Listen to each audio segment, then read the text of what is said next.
आणि बातमीपत्राच्या सुरुवातीलाच लातूरच्या उदगीरमधून एक धक्कादायक बातमी समोर येते। उदगीरमध्ये 20 कोटींच्या नोटांचा पाऊस पाडण्याचा कट उधळण्यात आला।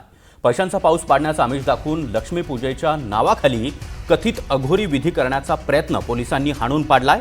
या विधीसाठी आंध्र प्रदेशातल्या 15 वर्षाच्या अल्पवयीन मुलीचा वापर करण्याचा प्रयत्न झाल्याची धक्कादायक माहिती समोर आली आहे। जादूटोणा प्रतिबंधक कायद्यासह पॉक्सो कायद्याअंतर्गत 15 जणांविरोधात गुन्हा देखील दाखल करण्यात आलाय।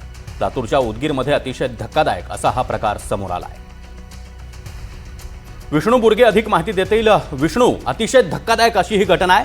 पैशांचा पाऊस पाडण्याचा आमिष आणि त्यानंतर त्यामध्ये एका अल्पवयीन मुलीचा देखील वापर, काय अधिक सांगाल? खरं तर विज्ञान आणि तंत्रज्ञानाची प्रगती आणि त्यानुसार सर्वत्र चर्चा आणि हे युग बदलत असताना दुसरीकडे मात्र अंधश्रद्धेचा कळस पाहायला मिळतोय।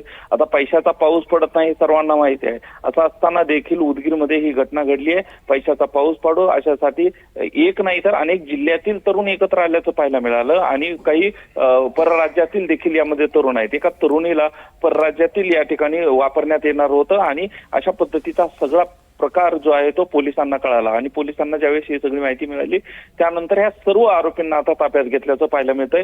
रात्री उशिरापर्यंत या सगळ्यांना एकत्र करून ताब्यात घेतलं होतं। आता त्यांच्यावरती रीतसर गुन्हा देखील दाखल झालेला आहे। मात्र अशा पद्धतीनं एकीकडे हे सगळं घडत असताना प्रगतीशील महाराष्ट्र वाट करत असताना प्रगतीच्या गोष्टी होत असताना दुसरीकडे मात्र अंधश्रद्धा आणि पैशाचा पाऊस पडो अशा पद्धतीनं हे लोक करत असल्याचा अघोरी प्रकार समोर आला आणि त्यानंतर बरोबर आहे विष्णू, त्यामुळे या सगळ्या आरोपींविरोधात आता पोलीस नेमकी काय कारवाई करतात हे पाहणं महत्त्वाचं असणार आहे। धन्यवाद दिलेल्या या सविस्तर माहितीसाठी।